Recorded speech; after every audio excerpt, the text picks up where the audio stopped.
Assalamualaikum warahmatullahi wabarakatuh. Anak kelas 8, jumpa lagi dengan channel SMP 1 Keling. Kali ini kita belajar untuk persiapan penilaian akhir semester Pendidikan Agama Islam dan Budi Pekerti kelas 8 semester 2. Baiklah, kalian sudah tepat jika ingin belajar mempersiapkan diri untuk menempuh ujian atau penilaian akhir semester 2, maka kalian sudah tepat jika berada di channel ini di dalam. Baiknya, untuk semester 2 itu kita mempelajari yang pertama, yaitu tentang meneladani sifat-sifat mulia para Rasul Allah Subhanahu wa Ta'ala. Kemudian yang kedua yaitu menghiasi pribadi dengan berbaik sangka, beramal saleh. Untuk materi hormat dan patuh pada orang tua untuk tahun ini tidak disampaikan karena sudah pernah disampaikan di semester sebelumnya di kelas 7 ya. Kemudian materi berikutnya adalah ibadah puasa.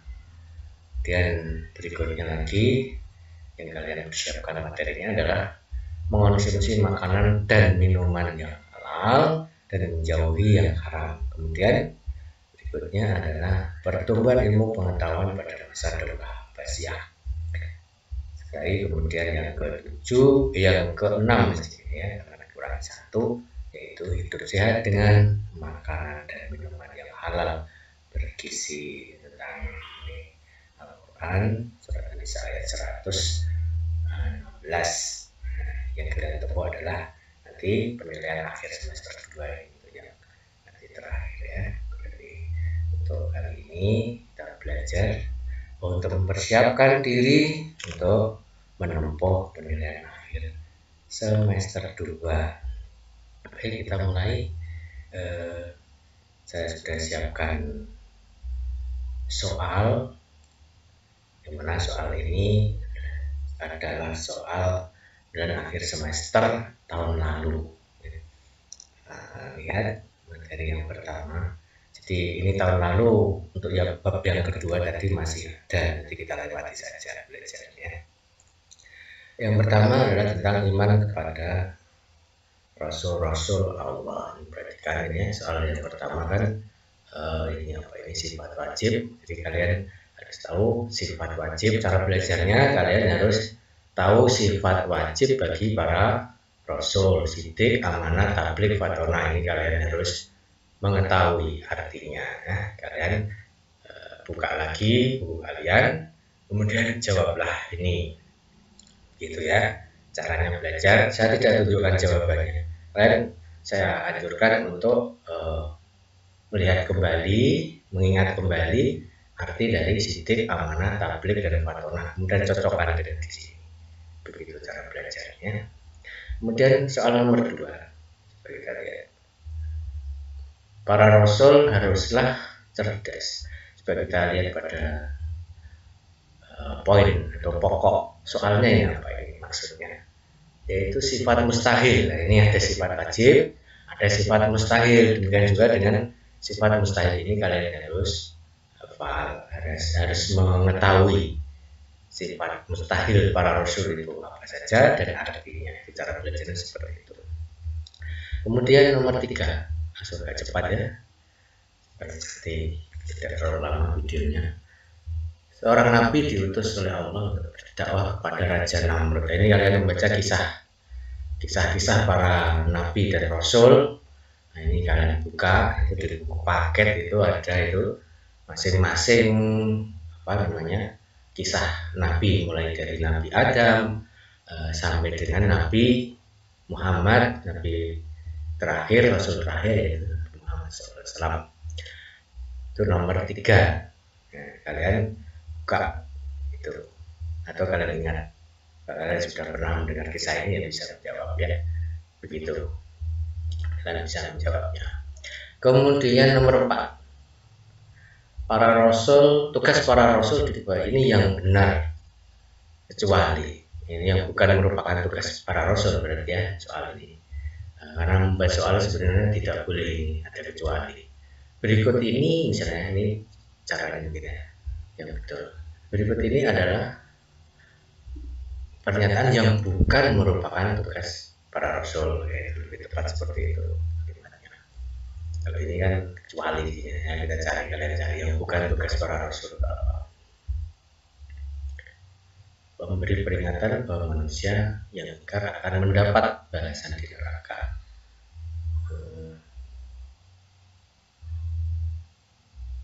Membina kehidupan manusia agar menjauhi akhlak mulia. Kalian bisa itulah kira-kira yang mana ini dilihat satu-satu. Ini soal yang tidak terlalu sulit sebenarnya. Kemudian yang B, membawa kabar gembira. Memberi peringatan membawa kabar gembira, membawa ajaran tauhid. Ini mestinya jawabannya. Kalau ini membina kehidupan manusia agar menjauhi akhlak mulia, dia kan melaksanakan akhlak mulia. Itu C. Pacar juga jawabannya Bapak. Nomor 5, seorang nabi yang memiliki mukjizat. Nah ini juga kalian melihat ada kisah-kisah rasul ini ya. Nah siapa itu ya? Dibaca teliti. Yang memiliki mukjizat mampu membuat burung dari tanah. Kemudian burung tersebut hidup, menyembuhkan penyakit kulit kusta, menyembuhkan orang yang buta. Ini siapa? Kembali ke kisah yang nomor berapa? Nomor 3 itu nabi yang berdakwah kepada Raja Namrud. Kemudian apa ini? Selamat dari api yang membakarnya. Itu saya ulang lagi sedikit, mungkin kurang lengkap tadi ya. Untuk yang nomor 5 yaitu nabi memiliki mukjizat membuat burung dari tanah.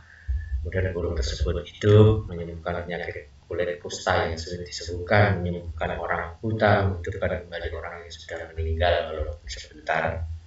Itu nabi siapa? Nah, cari di buku paket ada itu kalau tidak ingat ya. Kemudian nomor 6, di antara hikmah yang dapat dipetik dari beriman kepada Rasul Allah adalah meningkatkan iman serta maksiat. Ini perlu hati-hati sih. Meningkatkan iman berarti ini meningkatkan maksiat. Ini jelas maksiat apa? Maksiat itu dosa. Berarti ini jawabannya salah ya. Maksiat. Di antara hikmah dari beriman, oh berarti ini yang salah, ini salah, salah, bukan jawabannya. B, mengamalkan apa yang telah dicontohkan oleh para musuh Rasul. Musuh Rasul itu orang yang baik atau tidak, berarti bukan orang baik. Mengamalkan yang dicontohkan para musuh Rasul, berarti ini kira-kira jawabannya salah. Kemudian menjadikan Rasul sebagai teladan di saat-saat kondisi terdesak saja, dari ini kan. Di saat kondisi terdesak saja, berarti kalau kondisi longgar tidak.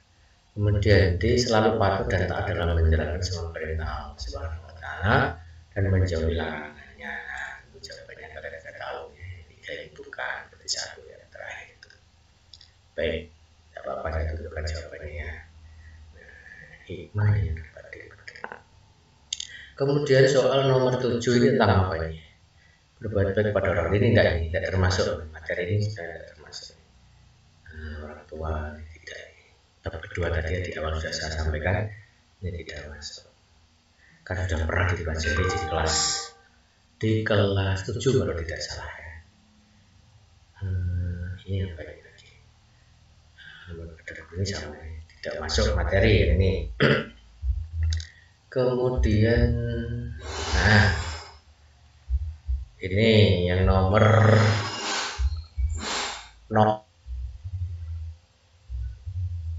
berikutnya nomor 12. Di sini disampaikan surah Al-Asr. Kalimat yang menunjukkan arti beramal saleh adalah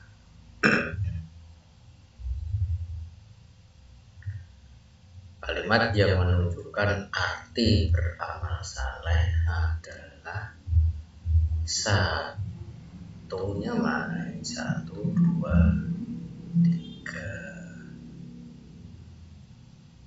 A, ya A, kemudian B, ini C, D, ini AB, ini C, D. Ayatnya mungkin ya, ayat yang ada di dalam di dalamnya itu beramal soleh itu ya. Alladzina amanu wa amilus solihati. Ini surah Al-Asr. Wal asri innal insana lafi khusr illal ladzina amanu wa amilus solihati wa tawasaw bil haqqi wa tawasaw bis sabr wa amilus solihati. Itu ini ayat yang ketiga, mungkin yang dimaksud ini ayatnya, bukan karena tidak ada nomornya. Baik, kita lanjutkan nomor 13. Memberikan senyuman, bersikap ramah, bertutur kata yang santun dan menolong kaum duafa merupakan amal saleh terhadap apa ya, bersenyuman ya kepada manusia ya. Kata yang santun juga kepada manusia, yang jawabannya A, B, C, D. A, B, C, D. Berarti jawabannya A, manusia, jelas hafalnya. Nomor 14. Kita perhatikan pernyataan berikut. Dari pernyataan di atas, manfaat beramal saleh ditunjukkan oleh huruf. Perhatikan, manfaat beramal saleh. Manfaat beramal saleh. Sarana menambah persaudaraan, diberi ampunan dan pahala oleh Allah, diberi tambahan petunjuk. Fitnah, masa petunjuk fitnah. Diberi tambahan petunjuk. Sarana menambah persaudaraan, menjauhkan diri dari berbagai fitnah. Ini yang mana ya? Beramal saleh itu sarana menambah persaudaraan, itu diberi tambahan petunjuk. Tapi yang tidaknya menjauhkan diri dari berbagai fitnah. Itu juga berarti A dan D, A dan D. Ini jawabannya C, yaitu pernyataan A dan C maksud saya. A dan C. Nomor 15 kita lanjutkan lagi. Nomor 15, baik, kita perlihatkan biar lebih jelas. Dari ayat ini kita lihat soalnya bagaimana. Arti dari ayat yang bergaris bawah yang benar adalah, coba kita lihat ya. Ya, bismillahirrahmanirrahim. Ya ayyuhalladzina amanu jtanibu katsiran minadh-dhanni inna ba'dadh-dhanni ismun wa la tajassasu wa la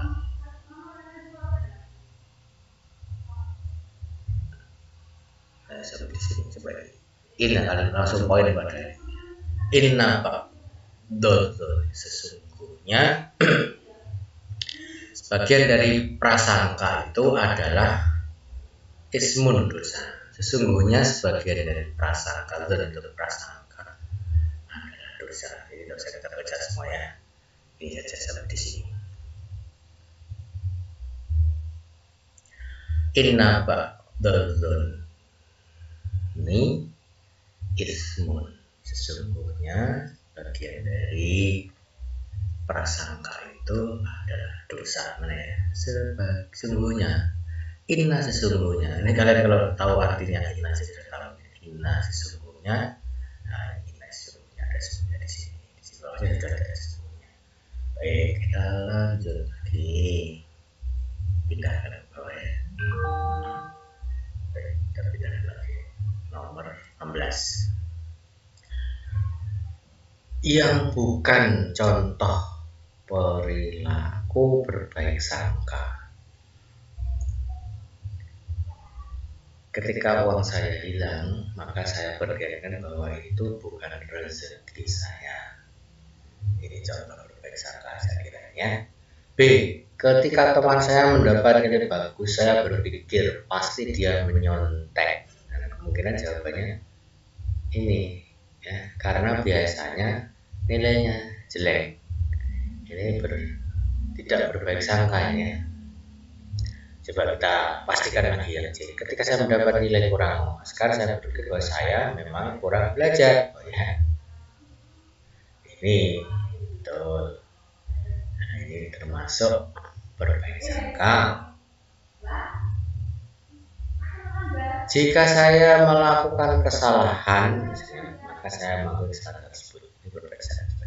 Berarti yang jawabannya adalah ini. Ketika teman saya mendapat nilai bagus, saya berpikir pasti dia menyonteknya berprasangka buruk, ini bukan prasangka baik. Baik, kita lanjutkan di nomor 17 dan 18 ya. 17 dulu. Salah satu manfaat berbaik sangka yang benar adalah manfaatnya membentuk pribadi yang pesimis. Ini apa? Pesimis apa? Pesimis itu tidak mempunyai harapan baik. Ini berarti salah. Jawab tidak salah. B. Hidup menjadi tenang dan optimis. Manfaat berbaik sangka. Ya, ini kemungkinan jawabannya kemungkinan. Coba kita cek lagi ya, cek. Menjadikan seseorang memiliki pribadi yang lemah dan pasrah tanpa berusaha. D. Menjadikan seseorang mudah dalam mencari kesalahan orang lain. Berarti betul prediksi kita ini jawabannya adalah hidup menjadi tenang dan optimis. Temanya apa? Manfaat berbaik sangka. Baik, nomor 18 ya. Puasa, ini kita masuk ke puasa. Puasa merupakan salah satu rukun Islam. Puasa merupakan salah satu rukun Islam yang wajib dilaksanakan setiap orang Islam, karena puasa adalah rukun Islam yang ke berapa itu kalian sih ada bersyahadat sama yang kedua sholat, zakat, puasa yang keempat ya. nomor satu yang pertama mengucapkan 2 kalimat syahadat, 2 sholat, 3 zakat, nomor 4 puasa, yang kelima haji bagi yang mampu. Kemudian nomor 19 ya, perhatikan berikut dari ayat di atas. Tujuan utama disyariatkannya puasa adalah ini tujuan utamanya. Ini kalau kalian tahu artinya ini ya, tahu, coba kita artikannya. Ya ayyuhalladzina amanu, hai orang-orang yang beriman, kutiba alaikumusiyam, telah diwajibkan kepada kalian untuk berpuasa, kama kutiba, seperti telah diwajibkan pula alalladzina, kepada orang-orang yang sebelum kamu. Ini tujuannya. La'allakum tattaqun, agar menjadi orang yang bertakwa. Ada di sini supaya bertakwa. La'allakum tattaqun. Baik, nomor 20 agak percepat ya. Perhatikan pernyataan berikut. Dari pernyataan di atas, puasa yang dimaksud adalah apa ya? A. Dilaksanakan karena berjanji jika tujuan tercapai. B. Dilaksanakan sebanyak hari yang dijanjikan.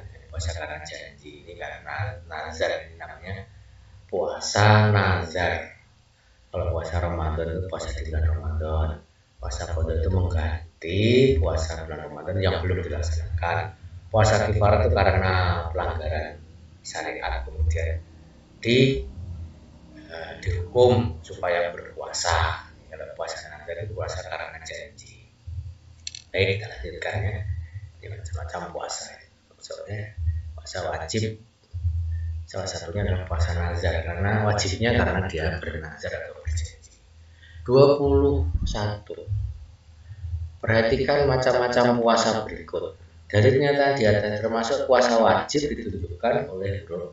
Puasa wajib itu puasa Ramadan, Syawal ini puasa sunnah, puasa Nazar ini wajib karena berjanji yang di atas tadi, puasa Sa'ban ini puasa sunnah, puasa Kifarat ini wajib karena melanggar dan dia wajib melanggar sesuatu aturan syariat dan wajib berpuasa. Berarti A, C, dan E. Jawabannya A, C, dan E.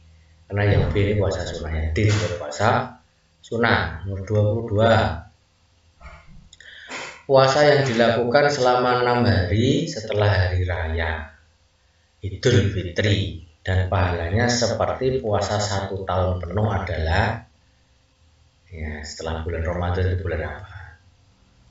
Bulan Syawal. Berarti puasa Syawal, puasa Senin Kamis itu puasa hari Senin dan Kamis. Puasa Asyura itu puasa di bulan Asyura, bulan Muharram. Puasa Arafah itu puasa tanggal 9 Zulhijjah. Berarti jawabannya adalah C, puasa Syawal. 23. Kita lihat yang merupakan hikmah pelaksanaan puasa kecuali, berarti yang bukannya, yang bukan, soalnya masih begitu. Yang bukan merupakan hikmah pelaksanaan puasa yang mana? Meningkatkan iman dan takwa, ini jelas ya. Meningkatkan rasa solidaritas ya, melatih dan mendidik kesabaran ya, terhindar dari surga dari gampangnya. Nomor 24 sekarang, halal ini makanan halal. Halalnya makanan dan minuman meliputi kriteria berikut ini, kecuali halal dari segi wujudnya zat ya, betul. Halal dari segi cara mendapatkannya ya, tidak mencuri, tidak korupsi dan sebagainya. Halal dalam proses pengolahannya, betul. Halal dari segi cita rasanya, tidak ada cita rasa halal. Nah, dari jawabannya. Yang bukan berarti D. Nomor 25. Nomor 25. Perhatikan ayat berikut. Perhatikan ayat berikut. Dari ayat di atas, manusia diperintahkan oleh Allah untuk memakan makanan yang halalan thayyiban. Maksudnya adalah halalan thayyiban. Ini di video yang terdahulu sebelumnya sudah ada pembahasan tentang makanan halal thayyiban. Halal dan thayyib. Halalan thayyiban itu artinya apa? Halal dan menyenangkan, halal dan menarik, diperbolehkan dalam syariat Islam, bergizi dan menyehatkan. Ini kemungkinan jawabannya C. Dibolehkan dalam syariat Islam, enak dan menarik tampilan. Ini belum tentu. Berarti jawabannya kalian tahu ini C. 26. Makanan dan minuman yang haram adalah makanan dan minuman dengan kriteria berikut ini, kecuali yang bukan ya. Wah, ini soalnya agak membingungkan kalau model soalnya seperti ini. Makanan dan minuman yang haram adalah makanan dengan kriteria yang berikut ini yang bukan termasuk kriteria makanan halal ya. Nah, ini tidak memabukkan itu, mendatangkan mudarat atau bahaya. Ini haram, menjijikkan atau kotor, najis, ini haram didapatkan dengan cara yang batil. Ini kita ambil 3 yang mudarat, mestinya 3 yang haram. Oh ya haram, ini yang haram, yang halal itu yang tidak memabukkan. Ini mendatangkan mudarat itu jelas haram, menjijikkan itu juga najis juga haram, tidak mengandung cara yang batil juga haram. Berarti yang beda dengan A aja jawabannya A. 27. Mari kita Perhatikan. Dalam ayat di atas yang diharamkan Allah atas orang Islam adalah yang bergaris bawah berarti ya.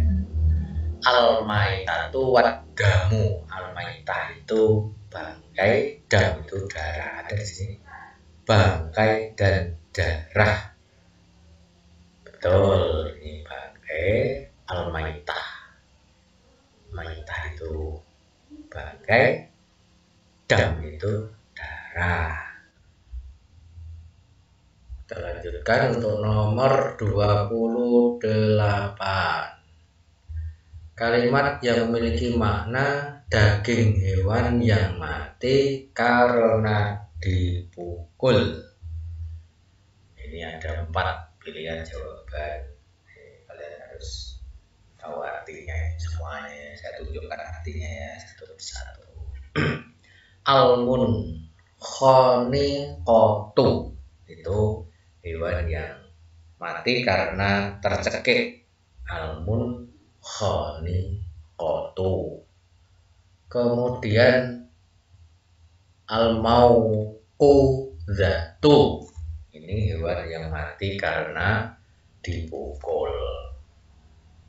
Wal mauqudatu itu hewan mati karena dipukul. Kemudian wal mutaradiyatu itu hewan yang mati karena jatuh dari ketinggian. Wan natihatu itu hewan yang mati karena ditanduk oleh hewan lain. Berarti jawabannya adalah wal mauqudatu. Dia nomor 29 karena di antara minuman yang haram berikut ini adalah kalian bisa menjawab sendiri ya. Susu kedelai, air tape, madu lebah, khomer. Kalian jawab sendiri, nggak usah saya tunjukkan. Nomor 30.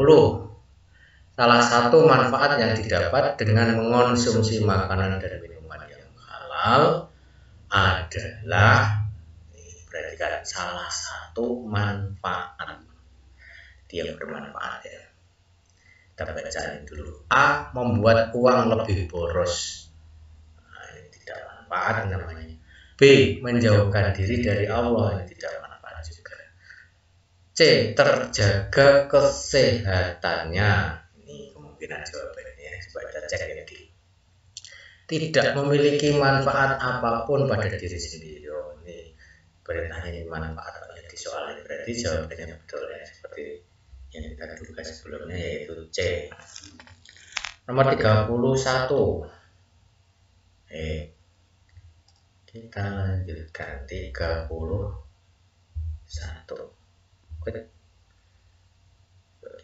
perbaiki dulu ya.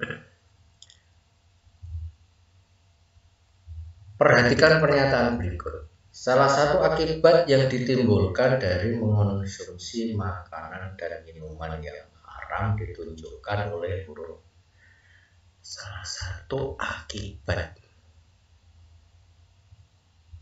yang ditimbulkan dari mengonsumsi makanan dan minuman yang haram ditunjukkan oleh huruf. Kok judulnya salah satu ya? Itu ya, akibat-akibat itu karena banyak pilihannya. Secara latin soalnya, akibat-akibat yang ditimbulkan dari mengonsumsi makanan dan minuman yang haram ditunjukkan oleh huruf yang mana ini? Pernyataan yang mana? Coba kita lihat. Akibat yang ditimbulkan mengonsumsi makanan haram. Amal ibadahnya tidak diterima Allah Subhanahu wa Ta'ala. Kita cetak dulu. Cetak A. Doanya tidak terkabul. Karena makanan haram. Kita cetak lagi. Cetak lagi. Nah, B. Mendapat kesuksesan dunia akhirat. Sementara kita silang. Merusak jiwa, kita cetak lagi. merusak kesehatan kita cinta. Itu yang kita silang tadi C, jadi kita tinggalkan yang C. Berarti jawabannya adalah pernyataan A, pernyataan B, pernyataan D, dan pernyataan E. Nah, oke, kita lanjutkan lagi. Sekarang nomor 32. Cepat sedikit ya. Nomor 32, pendiri Daulah Abbasiyah adalah, nah ini kalian bisa ceknya nanti di video yang sudah pernah saya buat sebelum ini ya. Satu atau A, Al-Mansur, bukan Abdullah As-Safahi, ini yang mendirikan yang dua ini tidak, ya, C dan D tidak. Karena kalau sejarah itu jawabannya memang pasti itu ya, tidak bisa dianalisa. Kemudian nomor 33. Nomor 33, Daulah Abbasiyah mengalami masa keemasan. Ini dipimpin oleh khalifah yang bernama Harun al-Rashid. Ini khalifah yang terkenal dari Daulah Abbasiyah. Kemudian nomor 34, kita percepatnya. Jabir Ibnu Hayyan, ini adalah seorang ahli kedokteran, tetapi dia disebut sebagai juluki sebagai Bapak Ilmu Kimia. Dan nomor 35, dalam bidang pemerintahan masa Daulah Abbasiyah, Khalifah Al-Mansur menciptakan tradisi baru dengan mengangkat wazir. Tugas seorang wazir itu kalau sekarang yang Perdana Menteri, yaitu sebagai koordinator dari kementeriannya. Nomor 36, ibu kota Daulah Abbasiyah terletak di Baghdad. Sebelumnya itu ada di Al-Hashimiyah. Al-Hashimiyah itu dipindahkan ke Baghdad sampai masa kemunduran dari Daulah Abbasiyah itu tetap di Baghdad. Daulah Abbasiyah. Nomor 37, salah satu hikmah mempelajari pertumbuhan pengetahuan, menghormati para pejabat. Ini tidak menumbuhkan semangat bekerja sama, juga tidak menumbuhkan semangat menuntut ilmu. Ini yang paling pas ya. Dari yang saya dibahas ini. Nah, yang D itu disalah. Kemudian kita beralih ke nomor berapa ini? 38. Ini tentang Al-Quran, surah An-Nisa ayat 116. Perhatikan pernyataan berikut.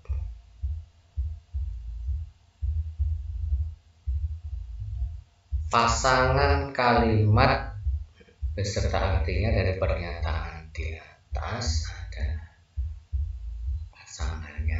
Kalian harus tahu ya. Fakulu maka makan. A5 maka mimma dari apa? B1. A5 B1 semuanya A5 B1. Razaqakum yang telah direzekikan kepada kalian 4. C4. A5 B1 C4, A5 B1 C4, ini antara A dan C. Allahu oleh Allah, D2 oleh Allah, D2 ini D3 berarti dasarnya. Nah, halalan E3 berarti jawabannya A ya. Kemudian ayat apa ini, hadis nomor 39. Hadis berikut ini, innallaha ta'ala thayyibun la yaqbalu illa thayyiban. Arti penggalan di atas, sesungguhnya Allah Ta'ala itu thayyib, baik. La yaqbalu tidak menerima illa thayyiban kecuali yang baik. Sehingga Allah Ta'ala itu baik, jawabannya A. Nomor 40, dalam surat An-Nahl, bukan An-Nahl ayat 114 dijelaskan bahwa Allah telah memberikan rezeki. Bicara tadi yang diatas itu An-Nahl ayat 114. Dijelaskan bahwa Allah telah memberikan rezeki kepada manusia sangat banyak, bahkan tak terhitung nilainya. Bumi dan seisinya dianugerahkan kepada manusia untuk digunakan sebagaimana mestinya. Dengan demikian sudah sepantasnya apabila kita semua titik-titik kepada Allah, ya, menyembah, bertakwa, bersyukur. Nah, diberikan sesuatu ya kita harus bersyukur jawabannya, yang merupakan contoh bacaan roh tarkik. Roh tarkik itu yang ciri utama itu yang harokatnya kasroh. Harokatnya kasroh, ini fathah, ini domah, ini fathah, ini yang kasroh berarti yang di. Ini tentang tarkik dan tafhim. Roh. Nomor 42. Dalam Al-Quran huruf roh dibaca tafhim atau tebal. Saya dekatkan sedikit. Baca tafhim atau tebal jika apabila roh berharokat kasroh, misalnya roh berharokat domah, betul, roh berharokat yang ditulis oleh ya sukun, misalnya harokat kasrotain, berarti ini domah, ya.